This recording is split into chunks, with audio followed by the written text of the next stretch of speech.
Well, I'm glad to be back. I'm glad y'all are back as well. And I'd like to start out today by first addressing my concerns. You've all been with me this far. Hopefully I'd like to make myself as clear as possible. Firstly, I'm learning this as I go as well. I have never investigated the narrative aspect of the Bible before. Hebrew or Old Testament or New or gospel narrative. At least not so thoroughly, that is. And this sort of thing has actually not proven itself too easy either, because it is not something myself that I'm used to. I've been raised using proof text, right? Book, chapter, and verse. And here, we are shifting our perspective. Although, I don't want to discount that. And I'm not talking about grammar or anything like that, but all I'm doing here to prepare myself is something that you might see, and we're dealing with Luke here, is something that you might see in an English class. I've never before coming to Lubbock, I never before have approached the Bible as a good story, admittedly, and proper story, that is. I always figured that it was written at a level that all can understand. Therefore, there's not much information outside of instruction. At least that was my thoughts going into it. But I have found quite the opposite, even through this class alone. I have found world-class literature in this. And when I say that we're talking about narrative, I mean that we're dealing with the literary aspect. Hopefully I'm making myself clear. Luke is literature. Literary Luke. We have dealt with him so far as an artist, as a theologian, an evangelist, and a historian, all while keeping the narrative aspect before us. And as I have stated, and I will state again, Luke implies that how he shapes this material is integral to what he seeks to achieve. And that is also our purpose. And that achievement, as we will see more clearly once we deal with Luke's central section, and we've seen a little bit of this last time, is ultimately theology. It's the study, that is the study of the nature of God. Or Christology, the study of the nature of Jesus. And that how that Luke employs is exactly story. So if you remember, we came to the conclusion last week that when discussing Jesus' dedication or presentation to the temple, and this was in Luke chapter 2, verses 22 to 24, we came to the conclusion that how Christians respond to the good news of God's baby tells who he is for them.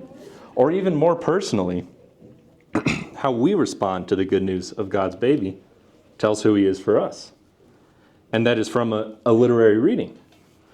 By first doing a naive reading and then diving into a closed reading while keeping these literary devices before me that I presented in my first lesson, noticing things like allusion and repetition and characters, I came to a quite beautiful reading of that passage in Luke chapter 2.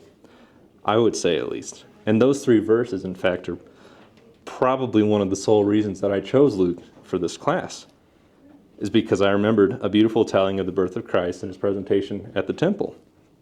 And isn't it true that how we view Jesus as a child tells who he is for us? How we view Jesus as a thing to be, a Messiah, a Savior. And again, not that he hasn't always been or always will be, because he has, but isn't that a rather beautiful telling of the story? And to include Simeon as an older man with spittle in his beard, and Mary thinks he's going to drop the baby just because of his condition, and with Anna being faithful, to include those moments, they flesh out who Jesus is in the story as well. We decided that Jesus wasn't a character in the story necessarily because he couldn't act. He was only a baby. But I might actually go back against that. I might change my opinion. Remember when I said John the Baptist's first sermon ever was? It's when he was jumping. It's when he was leaping in his mother's womb. And remember, a character is fleshed out by what they do and what they say. And to that I also say what's said about them. Anna and Simeon, like we saw last week, had something to say about Jesus. And Simeon had a song about it even. So did Elizabeth, so did Zechariah, the father of John, and Mary as well. In a way, Elizabeth had one, I should say, whenever she cried out. And that's how we ought to overhear the gospel, and that's our class.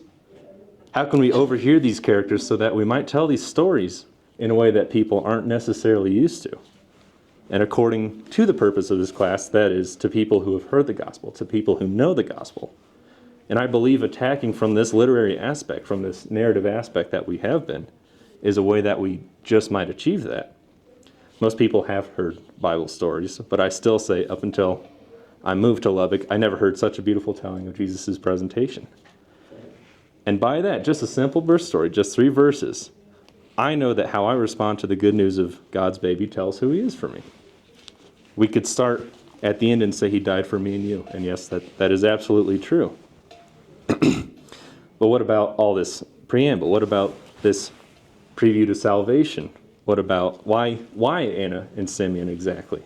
If you remember, why does Luke speak of roof tiles whenever we compare the Synoptic Gospels? Why does he speak about those things when there are none in Capernaum? Why does Mary have to provide sacrifices? Why was she ritually impure? All those things are leading to the events that we see on the cross. These things are realized before Jesus could even utter a sound. Mary knew who she had in her womb, ultimately. So now I see it most fit to encapsulate the feeling of the listener. I spoke about that last time. We're going to go into the experience of the listener. And just as we discussed just before class, our purpose is to put it out where the cattle can graze, because the cows will also come.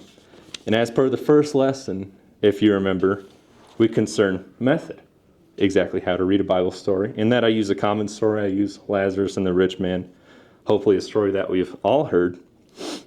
Next, we consider the teller, namely Luke himself, in chapter 1. And last week, we considered the story, Luke chapter 2, verses 22 through 24. And now we'll go to the listener, and we'll consider the experience of what lies in that. So if you will, and if you find it helpful to have before you today's text so you can look over it as I'm saying these things, we will be in Luke chapter 3. Our particular text is 3, verses 15 through 22. So now let me first make a few comments about what I'm calling a proposal in our case. First, if you discover that you've already anticipated much that I have offered, first of all, I'm pleased. It would be most satisfying to know that these reflections have gathered is sort of a rubric under which to gather your own good instincts about communicating as well as we look at those. And again, we're talking about communication in Luke by way of narrative. Luke is literature. It's often the case that courses in public speaking, teaching, and preaching, they sort of inhibit the flow of natural discourse and divert our energies into channels that seem to be improvements over nature, because they bear the seal of esteemed professors or register credit on university transcripts. Or maybe you filled your quota of a little church here and a little church there. The best instruction in communicative skills, however, it draws out and encourages and maximizes those arts that we develop in forms of ordinary, everyday talk, everyday dialogue. I've heard tell of some ministers even that feel guilty some 20 years after attending a seminary when they preach with styles that weren't blessed in their preaching classes. And I know it's quite helpful at times not to be hit with a brand new approach, but to be confirmed in the rightness of some avenues already taken. If to some of you what I suggest is a new idea, let me say that my urgings about it are designed not to persuade you to let my notions erase your board and replace your own habits, but to convince you to let these suggestions take place among the methods of communicating you already employ. Most methods, however exciting and promising, are most effective when used selectively and also among a variety of styles. As we saw in Luke chapter 1, the first 2 chapters, I should say, he was employing this very high Greek. And you have to think about his implied audience. You have to think about us today as well. And then he sort of, in a way, if you look at it in the Greek, he comes down from that a little bit. So he's using a little bit of rhetorical devices, a little bit of allusion as well. But most methods under severe attack just now have the common fault of being one style for every subject and occasion. If I may illustrate this, if Dale were to come out with no notes whatsoever or to go off script, some would take offense, others might enjoy it. There are times that I employ manuscripts just due to the nature of information that needs to be shared, but I'm well aware that when I pull it out, some people might tip their glasses in a skeptical fashion or be prepared to rest their eyes. It depends on the audience and the occasion. Appropriateness and congeniality between form and content brighten the prospects of even the oldest and most commonly used methods. In other words, No one wins races with the same horse. So all that to say, at least on part of the listener's experience, that what I'm saying serves properly, not when the reader is adequately informed, but when the reader is prompted, when the reader is stirred or released to more effective communication of the gospel that may or may not bear resemblance to what I said before. Of course, even if I so desired, Luke could not be transported and reduplicated on our occasions of teaching and preaching. The reasons do not all lie in the many kinds of distance between us and the first century, whenever Jesus was alive. And the major reason is that Luke's method of discourse was designed for writing, not speaking. We noted earlier that this is a high form of Greek that he's writing in. But we can know that if you take, let's just say Hebrews, for example, that's in the style of a sermon. Some scholars even say it was the first Christian sermon that was delivered. At least that's what I'm led to believe. But there, between those books, you can witness the difference. Since Luke was a writer, and the author of Hebrews used such a style, we can note that the relationship between writer and reader is quite different from that of speaker in here, even if a writer uses an oral style. Between the writer and reader are a distance and a freedom that are not built into a hearer-speaker relationship. In our case, the writer is anonymous. And I'm not here to debate who wrote Luke or Hebrews. Ask for clarification on that, if you will. But regardless, the writer in this relationship is anonymous in our case. The reader is in total privacy, and in that privacy, you can move at any pace desired. You can make a variety of responses without public view or pressure or embarrassment. That's the experience of the listener as we read things like Luke. And neither have to be concerned about those traits of personality and appearance that may aid or hinder communication. The reader is free to regard the entire volume as written to someone else and therefore without any infringement on personal values or lifestyles like Paul's letters, for example. Or the reader may feel inescapably addressed, like it's pointing directly at them. A book may create and sustain a mood that gathers up the reader, or the reader may remain in a mood that resists the book as well. So it goes both ways. The burden of the writer, however, is to give the book a kind of autonomy that by its form and movement, the subject matter does its work, informing or persuading, entertaining, disturbing, or whatever. Here we see Luke is writing to several different types of audiences. There's layers of meaning. He writes to people who are, well, if you were to perform this in, let's just say, an oral style, it's so, I'll call them the laity, so they can hear as well as the people who are educated can hear. Take scribes, for example. Except through words and phrases, the writer has no access to its readers. And it's not known if those words and phrases are reaching the reader on an airplane or in a desk, or in a bed or in a hospital waiting room, wherever it's reaching them. So between a speaker and a listener, these conditions do not exist at all, or in cases only partially. The speaker and listener are together in time and place and common purpose. In fact, while seeming an advantage to communication, that may be a detriment. For example, being in the same room may bind the speaker to the wide range of thoughts or feelings and private purposes that make the speaker and listener not together at all. And thus, the speaker may proceed without first creating a situation or mood or dwelling place for the participant in that conversation. Again, the speaker is often lured into thinking that personal presence or voice or force of personality and oral delivery are such unambiguous sort of advantages over writing that care in word choice and phrasing slips considerably. To be sure, these advantages can be great, but do not forget that the many variables that can erode this sort of communication. And beyond that, keep in mind that as a reader before a book, we are anonymous. We're free. We're not threatened. We're in private. We're able to pace ourselves according to mood or intensity of involvement, intellectual demand maybe, and circumstances.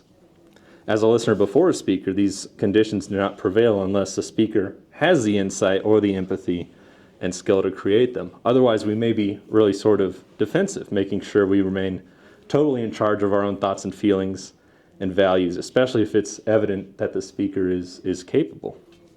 If the speaker is dull, two pleasures are ours. either sleeping during the presentation and complaining afterwards. But do not anticipate that I'm leading to the suggestion that we put all we have to say in print and let it be read. No one questions the lively values of personal interchange, of that everyday dialogue. No one questions that between the speaker and the listener, as well as the benefits shared by a group as well, commonly engaged. Was not Luke teased us into seeing the communicative values of distance, of privacy, a kind of anonymity that gives us freedom to reflect and decide out of public view, trusting form and content rather than social pressures to achieve these desired ends. In other words, in addition to the advantages that belong to the speaking/hearing experiences, is it not possible also to capture some that belong to writing and reading? I'm persuaded it is, at least. And that's our thesis.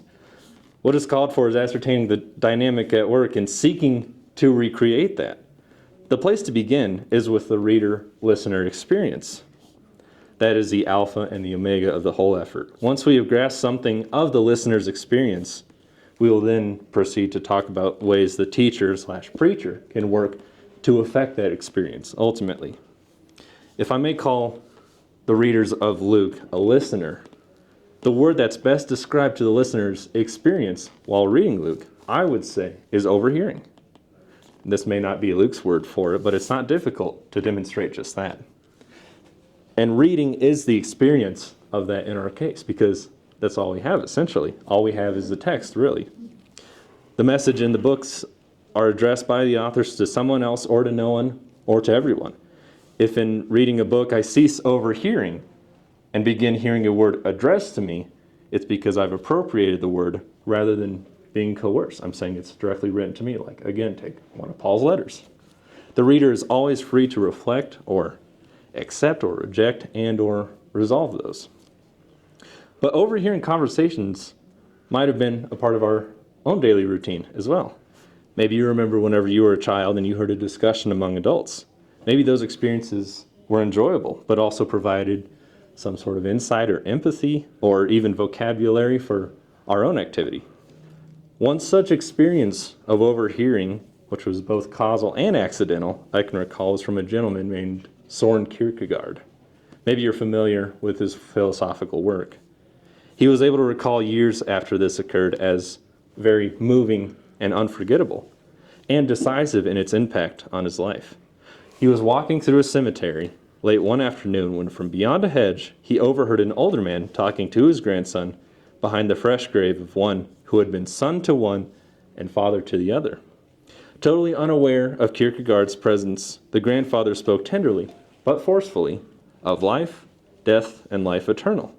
And the substance of that conversation, not at all addressed to him, was formative for Kierkegaard's sense of mission, and the manner of his hearing, it helped him determine his use of indirect communication. He says, and I quote, "It also became clear to me that if I desired to communicate anything on this point, it would first of all be necessary to give my exposition in indirect form." Here he's speaking about communication, namely, an indirect sort of sensibility that form of communication ought to have. We don't know exactly what Simeon was thinking in the temple. We don't know exactly what Anna was thinking, but we do know, as we're reading this, as we're overhearing this is what I'm arguing for, we do know what they said about Jesus, and that's what tells us who he is for others as well as ourselves. But one can only guess the substance of the older man's conversation with his grandson had been, if it had been directly presented to Kierkegaard on the street or in a classroom or in a service, there would have very much likely been a discussion and perhaps an argument. He sought to recreate for his readers the dynamic of this cemetery experience, in his own writings, that is. Now he was a stranger with no name or pseudonym, expressing his inwardness to be heard by those who would overhear it. I say overhear because he was not directly confronting the reader. So was our case with Luke. At times, Kierkegaard wrote as if addressing God even. We might get to this a little bit later. Augustine does the same thing in his Confessions, if you're familiar with that. And the reader has the feeling as if they stepped into a chapel thinking it vacant, only to hear suddenly the prayer and praise of a solitary worshiper. We get to look in on this conversation. In other writings, Kierkegaard insisted that what was being said was addressed solely to himself, but those are the types of conversations that we get to look in on. The readers overhear a man talking through very personal and very important matters with himself.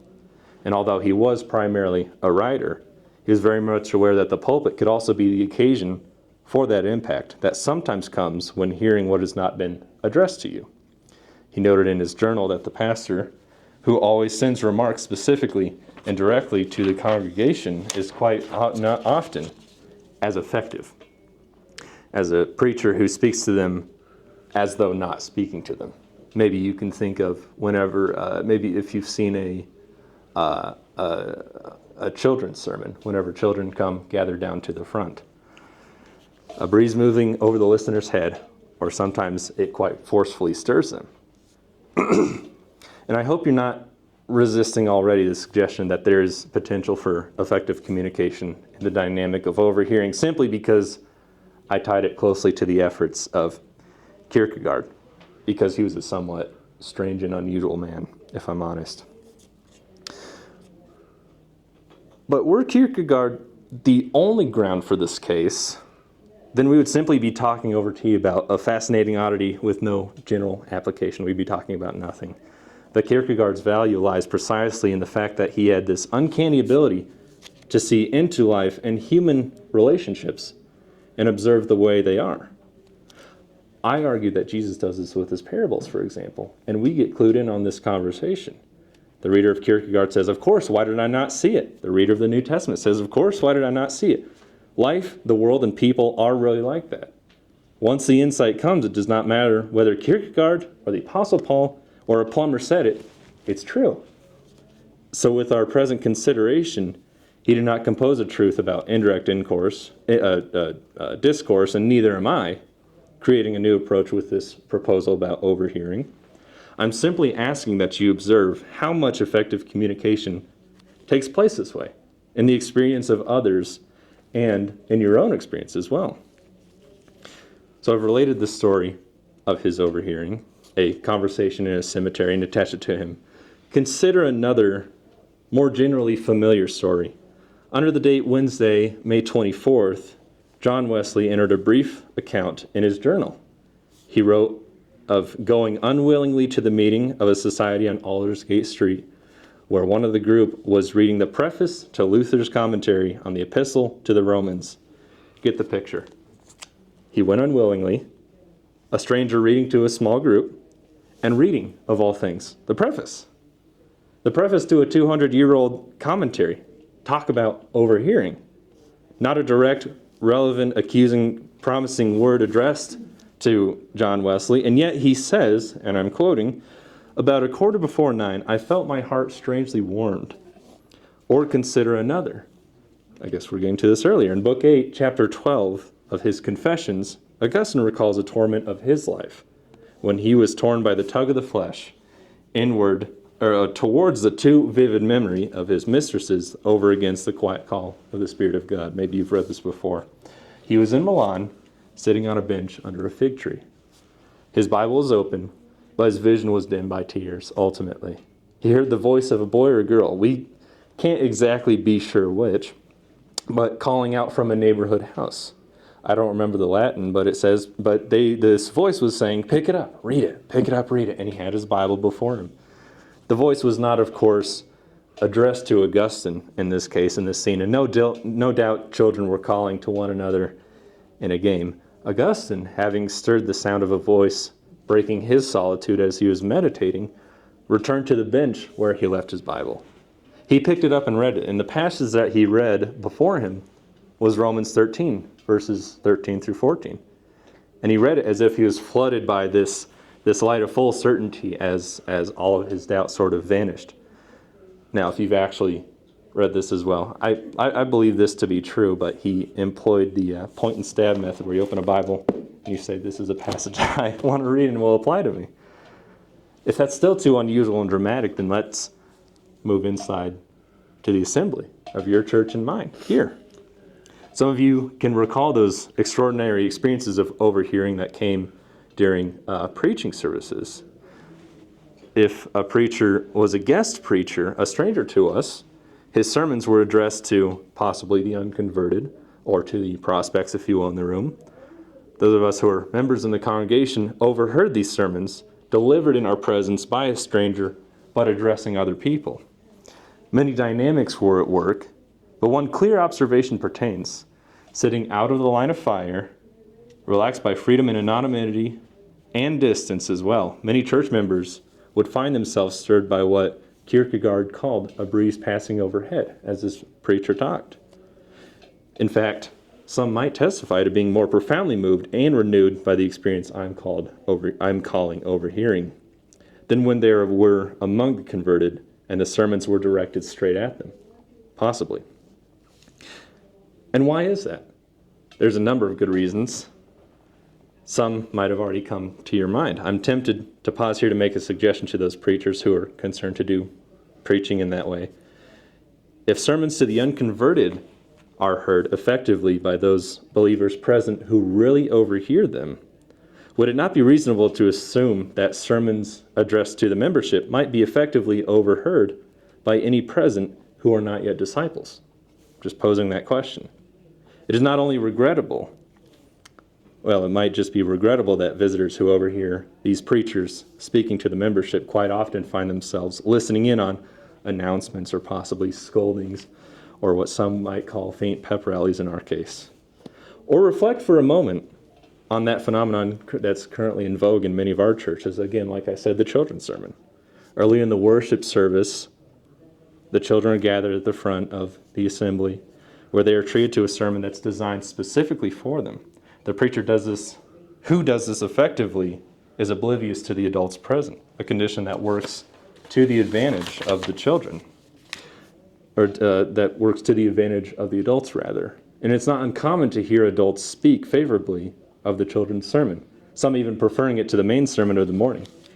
Of course, such talk is usually sprinkled with half jests about being able to understand it or being on my level, right? And there may be some truth there. But there's no doubt that a major factor beneficial to good communication is that the adults are listening to what is not addressed to them. But the experience of overhearing does not pertain solely to certain styles of preaching. The worship service is filled with it as well. The prayers, of course, they're overheard by the congregation. I'll just say the beginning prayer is not designed to be attended closely by worshipers, but it's to be evocative of their own prayers in some cases. Every one of us can recall hearing those pseudo prayers that were clearly addressed to the congregation, not to God. Maybe you've heard that in your own experience. So is it too soon to ask if one could properly address a sermon to God? A sacrifice of one lips, maybe a doxology, if you will, with the worshipers permitted as they so choose to listen in. Maybe we should save that question for later, leaving our minds now just to ponder other occasions in the communicating life of the church when overhearing is not a result of excluding certain persons from what can be called target groups, but on the contrary, is a dynamic that properly respects the nature of events and the privacy of the listeners as well. Recall, for instance, the funeral. Is it not part of the minister's preparation to determine how and to what extent the bereaved family is to be addressed, and in what ways they will simply overhear the word for the occasion? And those who attend a wedding know that, except for a few opening dearly beloved comments, the entire event occurs between the minister and the couple. Everyone else has a sense of being present where something is happening that is big enough to not need any help. If it is a sense that is so deeply moving, and you realize it by contrast when attending a wedding in which the minister treats the wedding party as props for his lengthy speech to his audience on the holy matrimony. If we move outside of the assembly, however, the experiences of overhearing that are occasions of very effective communication, those occur daily. Again, that's normal dialogue that I spoke of before. I've spent evenings in alternating moods of applause and silence when a company of excellent musicians filled a hall with great sounds. I had the real sense that the grandness of the evening consisted with the fact that it was complete within itself. There was the music, there was the musicians, the hall, and nothing depended on me. on my presence or my agreement, my feelings about the whole thing. There was an announcement that it was going to happen, and I was privileged to be there, to be present for that. No one was in a lather to see that I was addressed or that everything was relevant to me. Or maybe an evening at the theater. What a powerful experience of overhearing that can be. For 2 hours I sit enthralled, disturbed, moved, maybe called into question, amused, confirmed, angered by strangers who move about the stage talking to one another, seemingly unaware that I'm there. No one walks the edge of the stage and confronts me with life issues while maintaining good eye contact. No practical applications are offered, no final exhortations. Why is it then that I feel that I have been addressed? And that's what I'm getting at with these stories. Why is it that I feel that I've been addressed and confronted and leave this theater with matters to think through again, matters that touch my life rather deeply, depending on the circumstance? Through characters and lines alive with imagination and empathy, the play stirs with faculties in which I negotiate life. And by analogy and identification, I become a participant in that. Sitting there alone in semi-darkness, I become Kierkegaard in that cemetery. The experience that I'm describing is not unlike that of looking at great art. To be sure, the artist probably knew all along that how others would view the work, just as a playwright knew how audiences would see and hear their work. But part of the greatness of that art lies in its not having been painted for consumers, right? When the artist does not paint for me, the impact on me is in fact greater. That's my argument, again, for Luke. I will not take the time to discuss how advertisers have sensed the value of this interaction and have been taking us daily into kitchens and laundries and supermarkets where we are allowed to observe unnoticed and to overhear the testimonies about mouthwash and vegetable oil and what have you. Constant repetition has a way of finally violating and insulting those who are at the outset almost persuaded. It's my experience that a major factor in meaningful engagements with the Bible is in fact overhearing. But think about it. Have you not gone to the scriptures demanding that they speak to you, yielding information or comfort or maybe a lecture or a sermon or a fast approaching occasion, and in reflection later you had to admit to assault of the text? And yet on other occasions, the distance provided by the anonymity of the writer, the alien time of the place and the narrative, the general feeling for this is for someone else, drop defenses, remove the threat of closed eyes and ears that it maybe set you free, hence permitted the word to actually, in fact, come to you. Much of the Bible is obviously to be overheard, possibly before it can be heard. Paul wrote letters, not to me. Common courtesy dictates, therefore, that whether reading for sort of personal edification or doing some careful study, I should stand back and let Paul and the Corinthians discuss the matter. I not only will learn a great deal in this way, but I can trust that the text will soon reach out. And as it happens, when attending to a good play, draw me onto the stage. There's a gentleman, his name is Walter Sladoff. He reminds us that the listener is both spectator and participant. Both distance and involvement, in our case, with interacting with this text, is present. In fact, distance tends to increase involvement because without distance, involvement is too aware of self and may suddenly retreat and hide in self-consciousness, embarrassment, or pain, or fear, or what have you. Now to the lesson. Let us move now. I will keep that for now. Just remind yourself of the experiences of the listener as we go forth. Our text today is Luke chapter 3, starting in verse 15 through 22. Keep the imagery of what I've been speaking about before you, maybe a children's sermon or a play, as we read this. All that stuff I said before was just to make sure if you're serious about learning. Or if I'm too dull, if you remember the two pleasures of yours, you can either sleep or complain afterwards. It's up to you. Now, if you will go with me to Luke chapter 3, verse 15.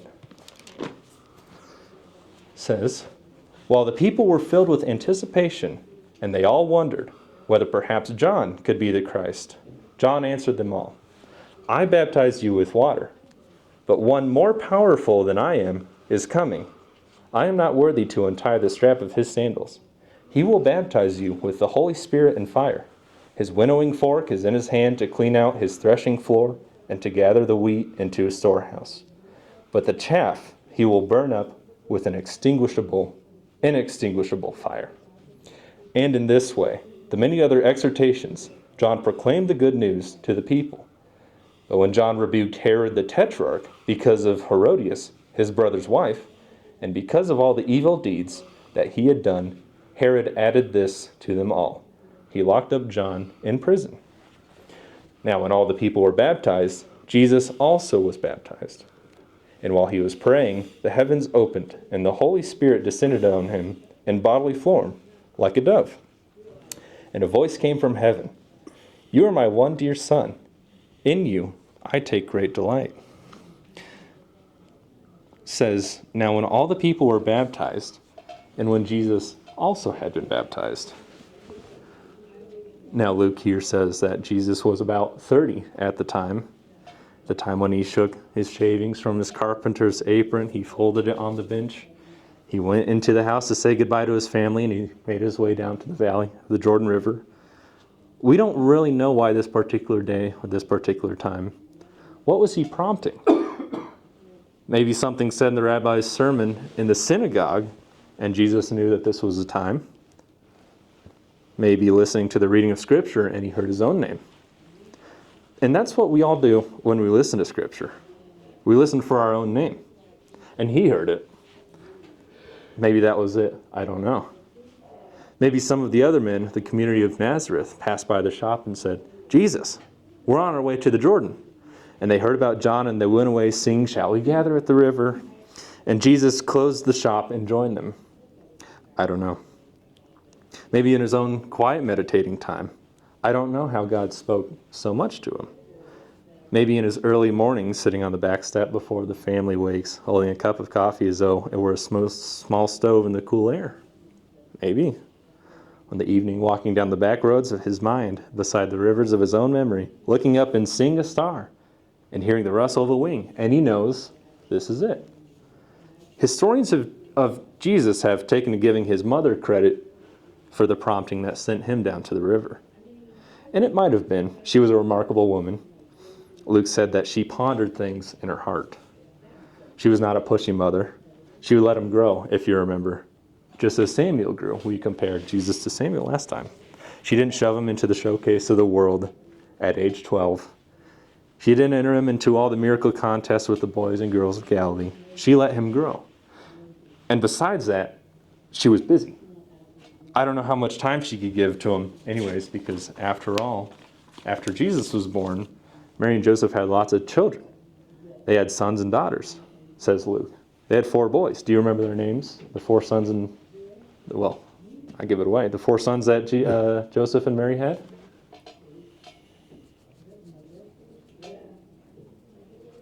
There's James and Joseph and Simon and Jude, right? So she was pregnant most of the time that Jesus was growing up. And I hadn't thought about that before. But whatever was prompting, why guess? He went. Jesus went. It says, now when all the people were baptized, and when Jesus also had been baptized. What a strange thing to say. Now when all the people were baptized, and when Jesus also had been baptized. That's not the way to say it. Luke was acquainted with Mark. He should have said it simply as Mark did, as though there were only 2 people in the world at that time, John and Jesus. And John baptized Jesus with heaven's approval. That would be the way to do it. Something dramatic. You don't say, and when all the people were baptized, and Jesus also. And Jesus also. Matthew would never say a thing like that. In fact, Matthew, when he has John looking down the way, and here comes Jesus, he says, whoa, I'm not going to baptize you. You should baptize me. It should be the other way around. Jesus says, leave it alone. Just do what's right. What God wants. Go ahead. What a remarkable way to say it.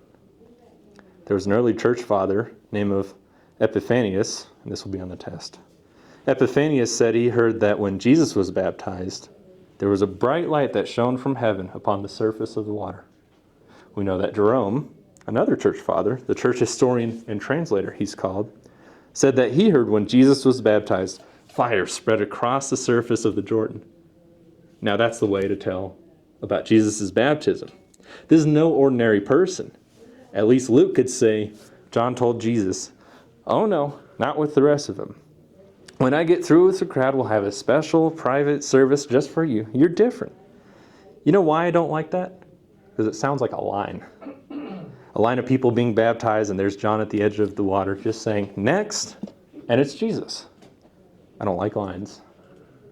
In lines, everybody just sort of seems the same. We're not the same. I don't like lines in cafeterias, or getting driver's license, or paying bills, or registering to vote, or any of that. I just don't like lines. And look at all these people here in the text. Where'd they come from? Who are these people? If you want lines, I know how to make lines.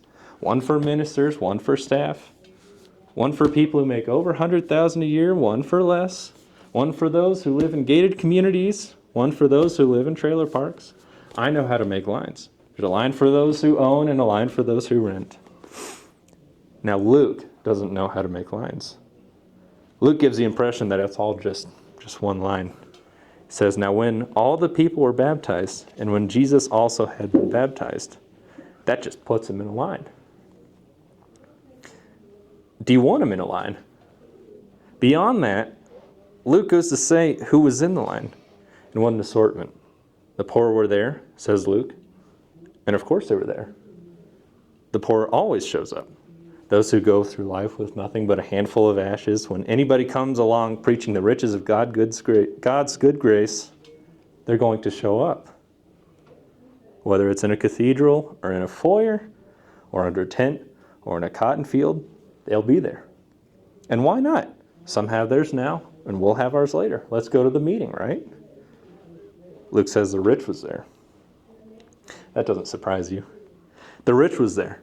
And why? Maybe sitting on their patios by the pool, they suddenly discovered that the roof leaked and the rent was due. There's something other than this. Perhaps they're tired of running around with a fistful of bills, looking for the market where life is sold. I have no idea why they came, but they came. And the gospel writers even tell of this, such a specific case of a rich person we call the rich young ruler. We put it all together, rich young ruler. Why did he come fall before Jesus? Rabbi, what should I do? What caused him to do that? This man of power and wealth? I don't know. He could have just come from the doctor's office, maybe. He says, Doc, it starts here in the chest and shoots down to my arms, and I have to sit up into my recliner just to get my breath and get any sleep. What do you think it is? Is it serious? Maybe that's why he came. Maybe going down the street, some children of the street begging, grabbed at his sleeve and said, Sir, could we have a penny? Please, mister, could we have a penny? And he says, get away from me, kids, you're going to get me all dirty. He's dressed in purple. Maybe you can think of the rich man and Lazarus. And he walks in at home just in time to hear his wife say, as she scrapes plates of food into the sink, I don't know what we're going to do with those kids of ours to eat, to get them to eat. And he's just sick of it. It's no way to live. I don't know why, but they came. The ministers came. That's a clinker. The ministers came for the baptism. Along the way, they forgot something. Their baptism. I know why the ministers came, because I would have been in this group. You can be in the ministry so long that you begin to get used to things like assemblies and tables and pulpits and children singing. You get used to it. Remember now your Creator in the days of your youth, before the evil days come when you say, I've lost all my appetite for life. When years draw nigh and the clouds return after the rain, the people say, whatever happened to preacher so-and-so? Well, the answer is clear. He just got used to it. Couldn't see it anymore. Couldn't hear it anymore. The condition is called ennui. C.S. Lewis had it, that loss of appetite. He said, it's like a general dampness in the body. I wish it would rain. I'd rather have it rain than this general dampness that sogs my mind. Victor Hugo had it. He said, I get up every morning and tip the urns of my life to see if yet there is one more drop for me. It happens, and the ministers show up. Now, most surprising to me, and I don't know really why, is that Luke said soldiers were in this line. Soldiers were in the line to be baptized. They represented the power of Rome. They had blood on the tip of the sword and bragged about it. When they raised the sword, it was the power of Rome. When they put on the helmet, the breastplate, the sword, just everything, the power of Rome was present. Standing like a giant colossus across the earth, 1 foot in land, 1 foot in sea, we are the power. And yet when they take off those pieces of armor for baptism, they are like every mother's son, just trembling in the fear of death. But there they are.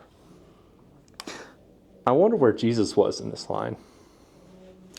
Was he among the ministers?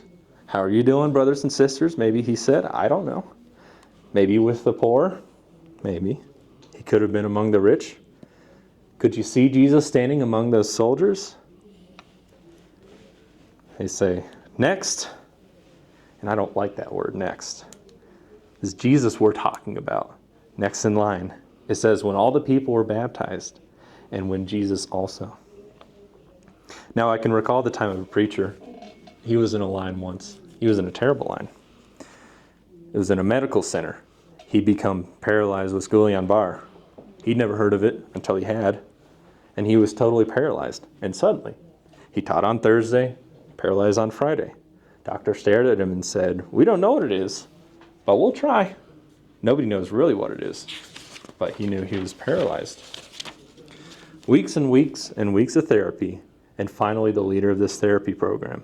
And you know, they're all vicious, those therapists. They'll kill you. She stood up and said, we have 4 people we're going to give a chance to stand tomorrow. We think that they've moved to that point. They will stand alone. 4. And he was one of the 4. He couldn't sleep that night. What if I fell? He thought. Now, the next day in therapy, quite a number of people gathered around, and the instructions were clear. We'll bring those 2 bars that you hold on to stand. We'll bring them together. You'll wheel your chair between them. We'll pull the chair away. You'll pull yourself up on the bars, and then we'll pull the bars away. If you stand until the count of 10, we'll applaud, and then you get ice cream.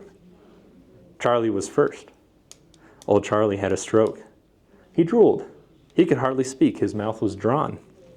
He seemed a fine person. He told the preacher he went to school 2 years. He went through to the 2nd grade. He was a dairyman. He was a fine fellow, except he drooled.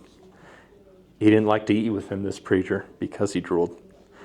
They put a Holstein cow on an airplane, an old a DC-3, and circled over Atlanta while Charlie actually milked that cow. He's the only person that's milked a cow over Atlanta.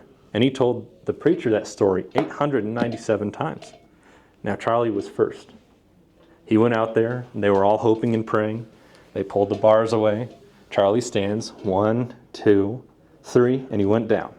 And this hard-nosed therapist said calmly, maybe next time, Charlie. They caught him. They didn't let him fall. Earl was next. Earl worked on these big trucks, these 18-wheelers. He's a big, sort of brawny, tough guy, full of profanity and strength. The jack slipped, and he was crushed. And he's in there with the rest of them. And he's mad as can be. He's next. The preacher saw the clenching of his jaw, and he said to himself, he'll make it just on willpower alone.